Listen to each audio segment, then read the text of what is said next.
For today's perspective, we have a treat. The one and only Dave Raymond. He is the original OG Phillie Phanatic.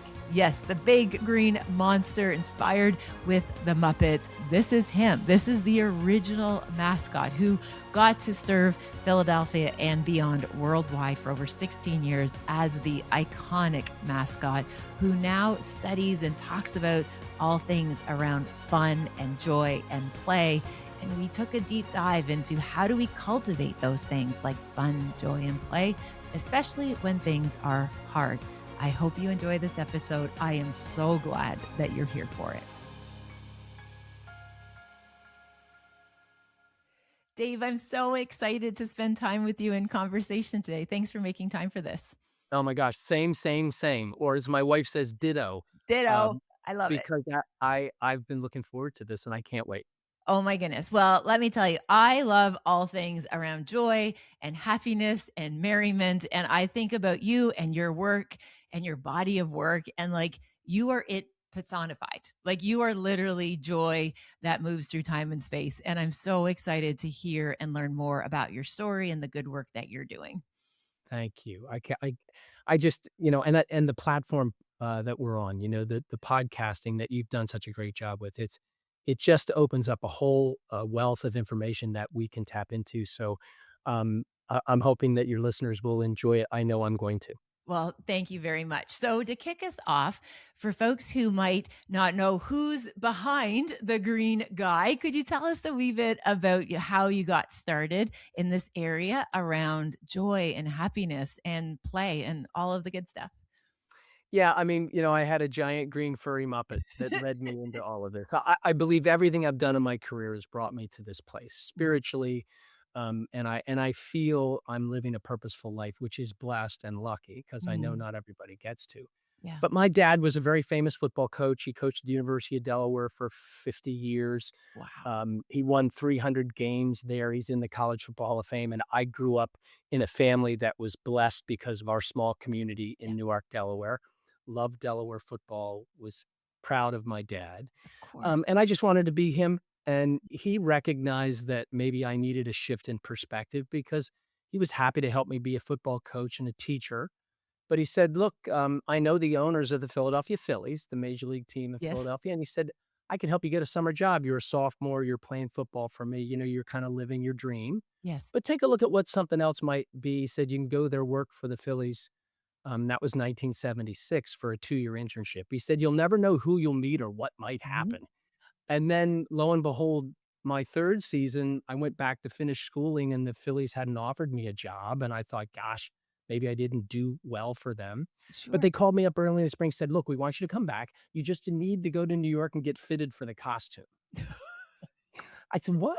So I go to New York, doing exactly what my dad would say. Do whatever they tell you to do, prove your value, then you'll be valuable. Tough football coach. Of course. My father and my coach. And I go there and I meet the Muppet people. Bonnie Erickson, one of Jim Henson's original designers, recognized the Phillies did a lot of wacky things, but they believed that the wackiness was an opening to teach non-baseball fans how to love baseball. So now I realize, oh my gosh, this is serious. I hope I know what I'm doing. And the costume was delayed in its delivery. So after that day in New York, I didn't see it or try it on until the very first day. I was supposed to go out, and as Bill Giles, my boss at the time, said, just go have a good time, show up. And then I thought, well, wait a minute. Our Philadelphia fans, they're not going to see a Philadelphia fan that I was. They're going to see a Muppet. Yes. Maybe they'll set me on fire. And we went out, and because my boss, Bill Giles, an enlightened leader, said, look, you don't have to worry about anything else other than having fun. Amazing. And as a college student, I got so excited. He said, G-rated fun, David. Of course. Yes. Keep it within the family realm. Yep. And I went out and that's what I did. I realized when I got tired, I should take a break. Yeah. And then I realized from a performance standpoint, if everybody had access to the Phanatic all the time, he wouldn't be special. So it was little appearances here and there around the stadium. And that has led to 48 years. The Phanatic just turned 48 years old this past April 25th. He's not a mascot for the Phillies. He's not a mascot for the city of Philadelphia. He's become this beacon of hope and love for people Yeah. because of his success, he's traveled all over the country. Yes. You'll appreciate that because in my keynote, I say, he's been to the Galapagos Islands. He's Yeah. been to South America. He's been to the Far East. He's been to Australia. He's even been to Canada. He even been to Canada. Oh my Like, goodness. that means you've been everywhere, right? Yes. Um, that was just The start of it. unbelievable, beautiful life Yeah. of and not knowing. I wasn't present, unfortunately. I have to go back and that's the work I've been doing is recognizing truly why the fanatic was so powerful. Yeah. He was a random act of kindness machine, continues today, Yes. and he creates joy for people no matter where they are in their lives, and Yeah. that's really powerful, and I was, lucky to be a part of it. Oh my goodness, Dave, thank you for sharing just part of that origin story of the Phillie Phanatic. And for folks, it's funny. It's like when you think about Philadelphia, like this is literally, it's like it's the green guy, right? It's the green guy who's rolling around, who's being silly, playful. And again, just to know that that was you under that costume for, I believe, 16 seasons. Was it 16 years that you were Yeah, in that role? And again, just this idea, I love what you talked about where you were like peppering joy and play. It wasn't that you were there the entire time, start to finish for all the innings. It was you knew how to ebb and flow and come in. And I love everything about that. And just to think how significant it is that you were part of the start of one of the most, if not one of the most recognized mascots in all of professional sport. That's a right. pretty cool origin story to have in your back pocket, my friend. Yeah, it is phenomenal what it produced for Philadelphia and for the world. It's gonna be going on well after I'm gone. Yeah. The players come and go, but the fanatic is gonna be there, Yeah. and, it's wonderful to get the credit. I always say I feel like I get too much credit but it was because of my boss and the Phillies, and they believed in silliness. Yeah. They knew the power of silliness or what I call the power of fun, Yeah. and they invested in it, and they cared for it, and that's why the fanatic is still doing it today. Which is just so amazing. I love all of that. And as somebody who studies resiliency, one of the pillars we talk about is humor. That even when things are hard, it's so important that we stay connected to that through line of joy and play and merriment. And one of the things, Dave, I see right now for a lot of folks is that they think that there's so much bad things that are happening in the world, which we know are true. We know the world is very unwell. And, should we be even having fun or play or sport or merriment? Because it almost as if this idea is the world is heavy, so we should be serious. And I try to bring to the conversation that no, no, that's exactly when we need it the most. That Mm, connects us. It gives us a sense of community. It creates a sense of belonging that we can get behind our favorite sports teams. We get behind our mascots, and it helps, if anything, just pause some of the heaviness right now. So, yeah. in your experience, when the world again continues to be unwell, help me understand how you invite people into the idea of play and joy and silliness, especially again when things are pretty bumpy. Yeah, I think it's so important because I 100% agree. I believe everything that happens in the world, good and bad, are put there for us to understand what would be the best way to respond to it, and that Mhm. takes a lot of hard work. But I try to simplify it. I talk about a process called the power of fun, Mhm. but I introduce it in a slide that just says fun, and I say, look at that and think about what that means to you. And then I say, stop, stop, put your mindset of a child in place. Mm, And when you look at that with the mindset of a child, you will look at fun as oxygen yeah, that you can't survive without it. And as you know, our mindset of a child gets weeded out, erased, if you will, to yeah. try to become, a professional, an adult. Mhm. But part of this opening to understand how powerful and important silliness and fun and play is to put your mindset of a child in place. And then, and I talk about fun as it's a force, Yes. because you have to believe that it's vitally important. It's universal, so it works at any time in your life. So you can have powerful fun at a surprise birthday party. You can also have powerful fun at a funeral because the Mhm. fanatic appeared at hundreds of funerals, and when we first went there, I came back and said, "Hey, the Fanatic puts the FUN in funeral," because it was it and I will say he wasn't a pallbearer, Yeah. Robin. He was brought in when people were, celebrating this life well lived, Yeah. and these would be Phillies fans or Yeah. Philadelphia sports fans, and the Fanatic would come in and be a huge celebration. Yeah. Or he walked into a hospital room where a family is dealing with tragedy that we couldn't imagine, Yes. and there would be hugs of of of celebration, there would be Mm. tears of joy, and then the parents would stop me before I left, and this was confusing to me because I Yeah. didn't understand what was happening then. They said, "Thank you for giving us the best medicine we could have ever Yeah. had," and I'm, like, walking out of there like, "Oh my gosh, I don't understand." Yeah. And then the N, and this is the answer, the end in Powerful Fun stands for no, which is the pushback, Yeah. because the fun that we normally think of is known fun. Powerful fun requires practice, a doing gap. Yeah. It's easy to know in life, it's really hard to do it. So you have to move across and understand that powerful fun is iterated, designed, and created specifically for the moment that you're in. Yes. So if you're dealing with tragedy, what is the powerful fun that you'll create for you? And it's individual, just Yes. like practicing happiness. Everyone's a little different. So you have to find out what that means. And so I try to simplify it, Robin. It's Yeah. and still to this day, I'm trying to navigate it. Yes.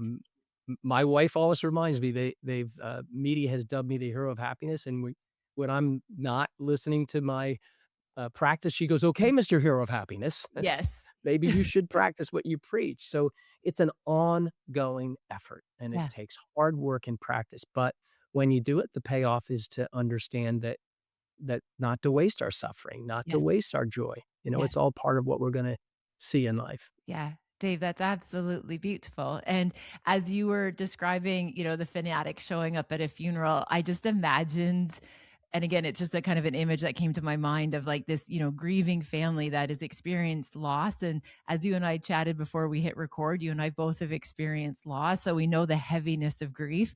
And I just imagine a lifelong fan, like a deep Philly fan, like in their bones, and knowing that the fanatic came to the funeral. Like, Mm, I just imagine the joy, and just like I get like I'm even feeling teary just even imagining the scenario of knowing that, like, damn, dad wouldn't have believed this, or yeah, like, yeah, holy goodness, who would have ever imagined? yeah, And in just that deep, dark, like absolute vastness of grief, that the fanatic like gave them a core memory that isn't just about like having fun. It was literally about like that will go into their story when mm. they think in the future about that loss, that the fanatic put just this bright spot in a very, very dark sky. You just honestly, you just gave me chills as if I'm listening to my favorite performer singing. I got all these chills when you said that, and the reason why is that early in my career when I was doing this, I was working, right? Mm. This was my job. I was Yes. working, and I was living the most beautiful life, from, growing up in that little town in Yep. Newark, Delaware, being special, and then falling into literally, figuratively falling into this job that was just so much fun. I was getting paid a lot of money. The Phillies were very good, uh, took very good Yep. care of me, but I was working, right? Yeah. And this was I was not present to see what was really happening, until, life got ugly for me. And Yeah. I think that presence, and if that's what I talk to my kids about and I talk to audiences about, is that you just do your best to be present because Yes. these things are happening all around you now, and you'll find the times that you were present were the ones where you learned the most and you absorbed the most. Mhm. And that was the only thing I regret, was I Yeah. was not very present for those 16 years. It took me many years afterwards to really understand what was happening. Yeah, fair. Absolutely, Dave. I appreciate that perspective. And also just to hold that space that, as a young adult, we haven't quite got that figured out yet. And that's part of it. And the idea is, yes, you had all this exposure to these amazing experiences in these moments. And I do think that's really, really normal that, you kind of fast forward a decade and you look back and just be like, wow, that was big. And if thinking of that young 20-year-old in that role, those would probably be big experiences and opportunities that it would be even hard to process and make sense of and be present for. So I think the gift is that you have the ability to look at it now and recognize that. But my gosh, just to think about what that would have been like as a young man, with that being kind of your entry job into the world, that you get to be part of this story is pretty remarkable. Yeah, that's I appreciate that. That sounds like the best explanation I've had in a while about what was happening. And life is wasted on the young, Of course. Yeah. and I certainly lived that. Yeah. But that's why I really think the purpose I have is to be with you today, Mm. to have the opportunity. It's brilliant and wonderful to have a job where you're fulfilling what you feel is your purpose and you're driving revenue doing it. I mean, Of course.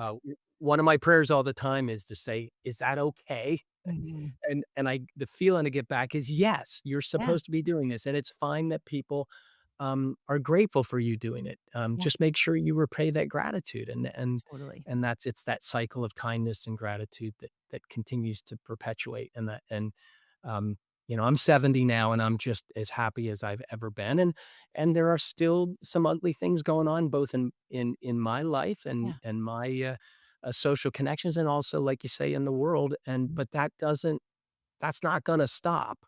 We Mhm. just have to continue to be thrilled that things are going well when they're going well. 100%. That's beautifully said. And my goodness, just to think about that dual truth, that things can still be hard and difficult and bumpy and ugly at times, that messiness. And also concurrently, there is that through line of joy and play, of heart, of merriment, that makes all of it seem to make it possible that we're able to persist and keep Sure. showing up.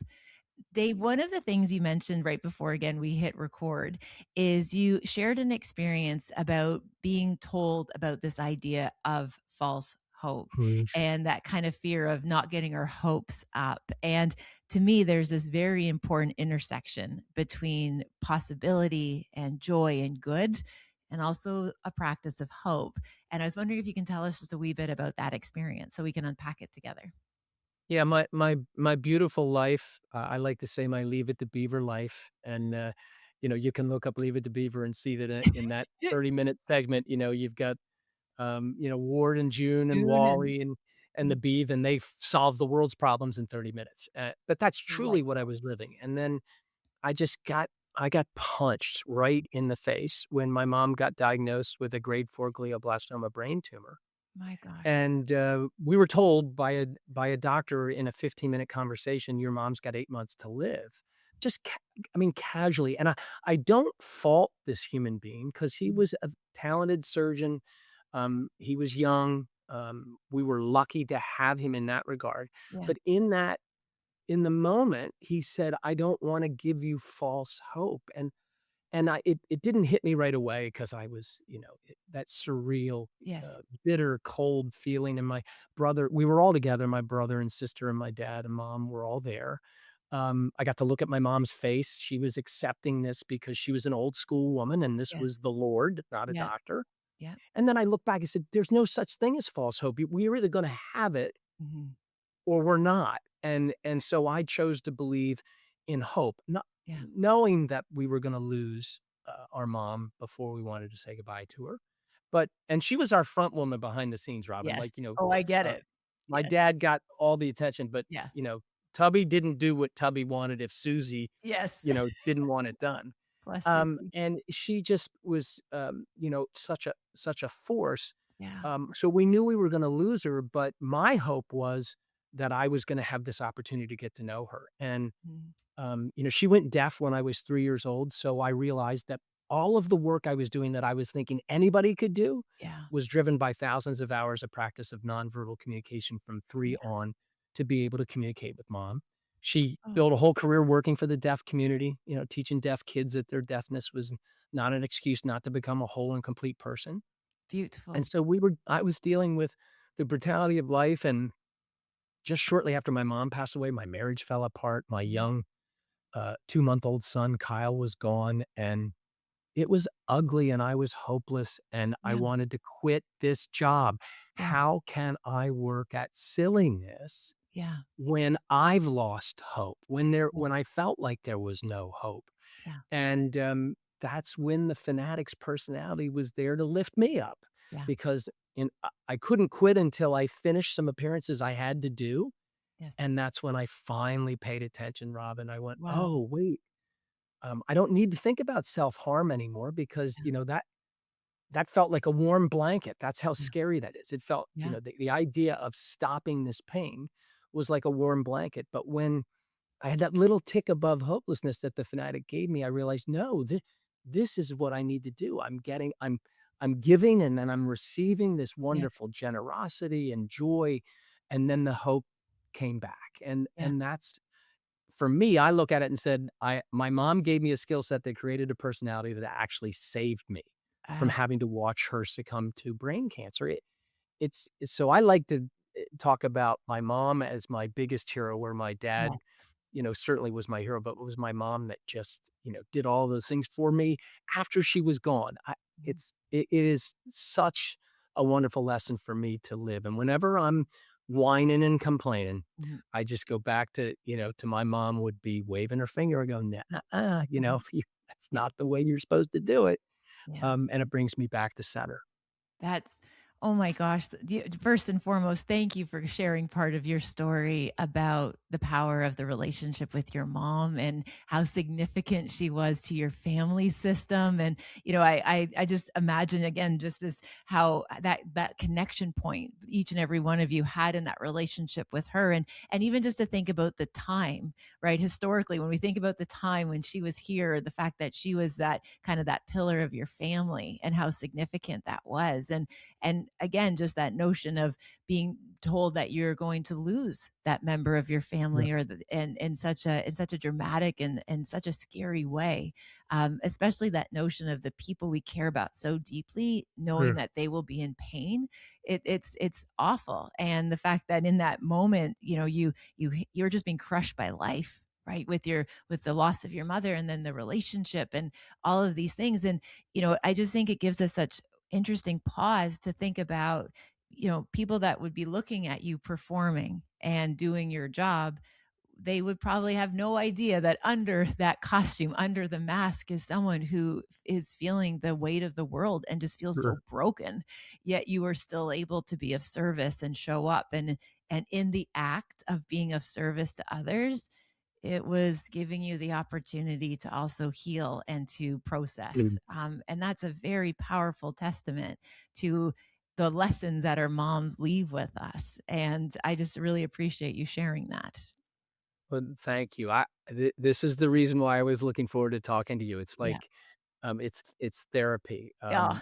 And it all started with with this discussion about hope. And Yeah. what's beautiful now is hope, fun, silliness, joy, not wasting suffering, Yeah. sucking the marrow out of the joyful moments. Yeah. Those mean so much to me, and that's why in researching you and reading about you and I just ordered your book. I Thank hope you. so because it's such great stuff you're doing, Thank you. um, and your opportunity to get in front of audiences and speaking as speakers, we love to perform, but Mhm. when you're walking off the stage, and I'm sure people are coming up to you and say, "Thank you for this. Thank you. Yeah. This is what it means to me," and then they become vulnerable. So, Yeah. um, I knew I was gonna get this feeling. Mm. I will make you my something good today because that's Yeah. one of the things that we talk about in daily conversation. Don't say, "Hey, how are you doing?" Say, "Tell me something good." So I Yes. get to talk about Rob and this Aw. conversation. Well, that's very generous, and thank you. And again, I was looking forward for all of the reasons that you mentioned. I love seeing that through line of the place of play and silliness and joy. And the other part, as a huge sports fan, like I love my mascots. And so when your name came across, I was just like, shut the front door. I was so excited, even to the point where it was funny. When my oldest son was making decisions about going to university, I said to him, the mascot at this one particular university, the mascot's name was Hunter, and our oldest son, his name is Hunter. And I'm like, dude, I don't think it can be more obvious. The mascot is Hunter. Clearly, you belong there. He didn't end up going to that school, but shout out to Ontario Tech. But again, we love the mascots. Like, it is silly and it is fun. I love when the mascots right now get on social media and like talk beef to each other. Like all of the different kind of things. Like, again, it's just such a it's such a wonderful time to be able to just slow down and pause and appreciate just some of the lightness that these opportunities around, again, sports, mascots, sharing, learning, again, not wasting these moments. It just offers us, it feels like a wee bit of a playbook on how we can show up each and every day, which I very much appreciate. So, a burning question I have as you shared this is, if we have somebody who's listening right now and says, I am not fun. I don't find fun. My life is a chore. Like, it just feels like an abyss. Like, nothing feels fun, joy, any of that anymore. Where do they start? Where can we even just start to like create that little flicker to help them feel some of what we're talking about here? Because I think it is very much what the world needs right now. Yeah, and I think that when people are struggling, they go back to the realm of the fun that we know, Yes. and I'm using fun as the cup that holds, Yes. joy, the practice of happiness, all of those things. So what they're looking for is a tick above, right? Mhm. If they're in the abyss, they want to be a tick Uh, above the abyss. And Dr. Martin Seligman, who is mhm. the father of positive psychology, Yes. said, when I was a psychiatrist, our job was to make the miserable less miserable. Yes. But that was a good place to be Yes. because it's a finger hold Yes. in mountain climbing. You're trying to find that Mhm. finger hold, and that's the thing that balances you. And before you take the next move with your feet and your hands. So I would say to people, find whatever break that you can. It Yeah. can be as simple as, I found a flow state in hand pulling out dandelions, which Mm. doesn't get rid of dandelions. It gets rid Yes. of one, right? Yeah. But I hated them so much Yeah.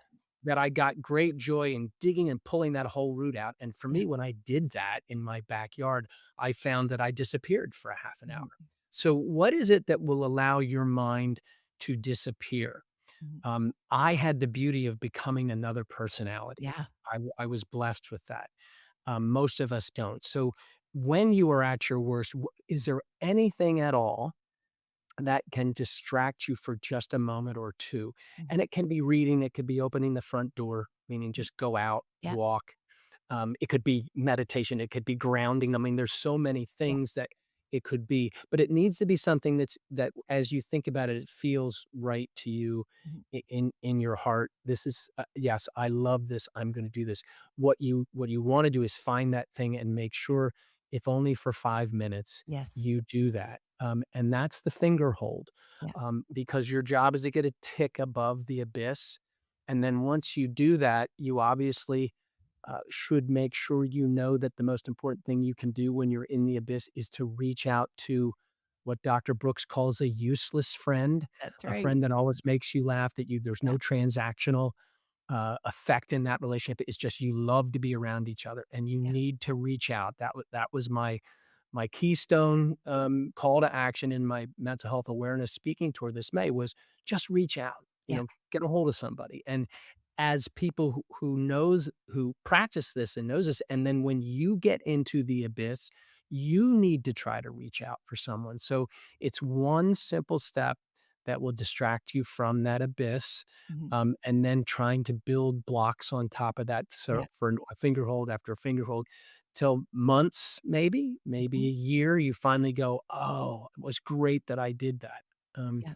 so it's not easy, Yeah. and you need help. You need, Yeah. whether it's a clinician or a useless friend, Mhm. or you're understanding that it's vitally important for you to give your mind a break from the abyss. Yeah. Oh my gosh, that's such wise counsel. I very much appreciate that. And again, one of the, things I think really gets in people's way or creates a wee bit of a blockage, Dave, is that they go from like upset or hopeless or miserable and they think that they have to get to happy, joy filled and merry. And what I love that you're describing with your analogy of the finger hold, it's like literally just like an inch in the right direction, right? It's Yeah. just that idea. And it reminds me of that kind of notion. I recently gave an address. Felt very fortunate. I was bestowed an honorary degree, which was so special. And one of the things that I shared with the graduates was this idea that like the compass was invented before the clock, and timing doesn't matter. Direction is so important, and just that notion of what's one thing that will put you on the right direction, and you don't even have to know the destination. It's just knowing what intuitively feels like this is right. And another practice that I share when I'm working with people one-on-one, if they're really stuck, is to ask them, like, do a wee bit of time travel and just like go back to where did you ever have fun? Because I believe, again, intuitively as children, we do this very naturally. And so, getting them to do a little bit of time travel and just spend some time being like, go to your littlest self. And, maybe it literally was sitting on the curb with a stick digging in the ground, like literally go back to a time when the worries of the world weren't weighing you down, Mm. go back to a time when you weren't carrying the weight of the world on those shoulders. And it's so interesting, as you can actually watch, and I'm sure you've seen this in your practice as well, is that you have these hard stoic type people who are no fun allowed, and then all of a sudden they go on that little magical mystery tour to the past, and then you start to see that little smile or just that little bit of lightness that, oh, I remember, playing catch with my buddies, or I remember, going fishing, or whatever that little childhood moment was when, again, the weight of the world wasn't weighing us down. And my invitation often is like, start there. Right. Like you can literally go pick up a stick and sit on the curb in a park, and just have that pattern interrupt of always trying to figure things out. That's wonderful. I think the compass before the clock. I remember in the midst of the mess of the pandemic, Yes. I just had to return thousands and thousands of dollars of deposits for Yes. speaking engagements. I had no idea where to go, and I bumped into Michael Michalowicz talking about this, and he said, "Grab a piece of paper and put the letter A and circle it, and let's say that's where you are right now. Mhm. Now, just draw a bunch of arrows Mhm. on the paper out from A in whatever direction you want." And then he says, "Now go up and wherever on the paper you want, put the letter B and circle it. That's where you're supposed to be headed. Yes. How many arrows did you draw that are going directly to B?" And in Mhm. my case, there wasn't one. Yeah. And he said, "This is why when you're at your worst or when things are at worst, you also need to take a breath and pause Yes. and stop. Just stop." Which is really hard because when you're grieving, there's so much emotion and you're Mhm. pulled in so and I always talk about it being cold, Yes. bitterly cold, um, and which is why I'm not up in Canada Yeah. because my wife always says, "Who goes lives in Buffalo?" Yeah. And I said, "Honey, there's a lot of places that north of Buffalo that are even Yeah. worse." I said, "Yeah, but" so, it's bitter cold, and I just I've just always thought back to that is that the pause in the midst of that grief will give you a chance to just take a deep breath, reflect, Mhm. and then that's where you can think of the finger hold, Yeah. whatever that is. So that's wonderful to hear about the compass Yeah. because you're in the midst of this. You don't know where you need to go. You don't know where you're going to be going. It's frightening because you may be deciding to do something where you won't go Yeah. anymore. And that's, reaching out to somebody, think of anything that would make you smile or frankly, looking in the mirror and just practicing a smile, even if as hard as that might be, because, you get those hormones anyway. That's right. And that mind shift will go, "You know what, do I think I'm gonna sit down and I'm gonna sketch. I'm gonna Mm. read. I'm gonna go see that favorite movie again, that even if that movie makes you cry, it's Yeah. okay. It's just you gotta do anything that you can." And you were just beautifully describing it with the compass before the clock, is Mm. that, you have to figure out, where you should be going, and that takes time to take a pause Yeah. and then think about what's the first little step. Yeah, I appreciate that recap, absolutely, and you can let your wife know, like, yes, Canada is pretty chilly, but let me tell you, I've been to Philly, for a Yeah. Monday night football game, and Hunter and I joke about the fact that this was literally the coldest either of us had ever been in our entire life. And it was a heck of a game. There you go. It was a heck of a game they were on. I believe it was they were 11-0. They ended up losing that night for the first time. So this was about 5 years ago in the Philly Eagles season. And we left there quickly, let's say, because the fans were not happy campers. So we left there quite quickly. It wasn't quite, no, it's good. It wasn't quite the throwing snowballs at Santa moment, but people were pretty disappointed. But I tell you that when we joke about, it's like when we say, oh, it's cold today, Hunter will say, it's not as cold as the Philly game. So we have that as our frame of reference that we go to.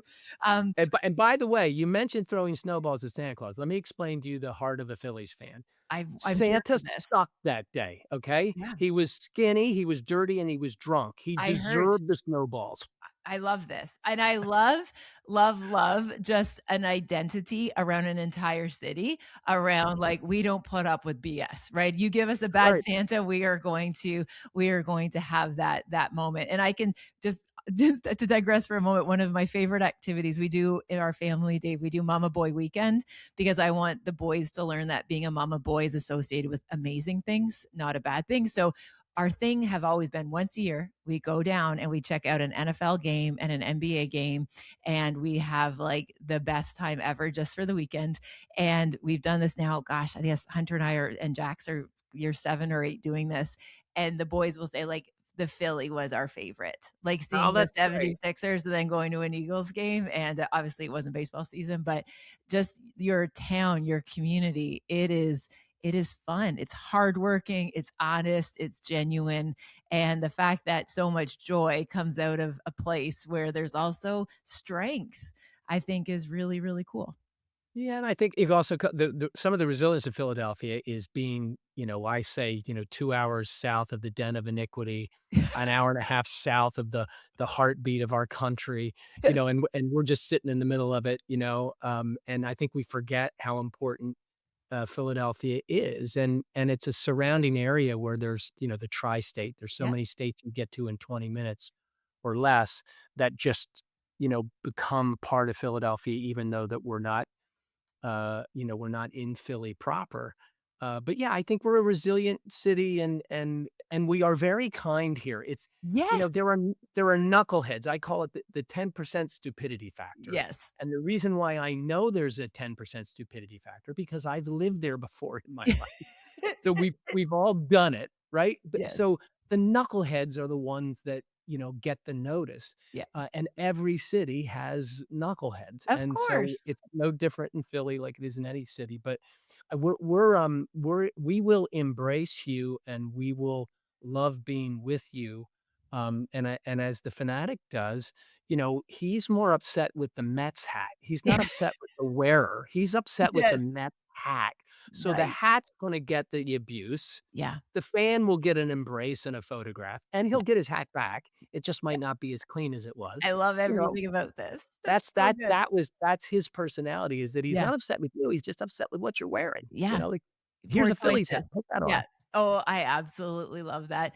Well, Dave, thank you for bringing just, again, the ray of joy into this conversation. And again, I am so excited for people to take a deeper dive into your work and, again, learn more about your speaking and how they can bring you in to just bring this healthy dose of proactive joy into places that sometimes feel a wee bit heavy. So, Dave, I feel like wholeheartedly, I just want to say thank you for your service.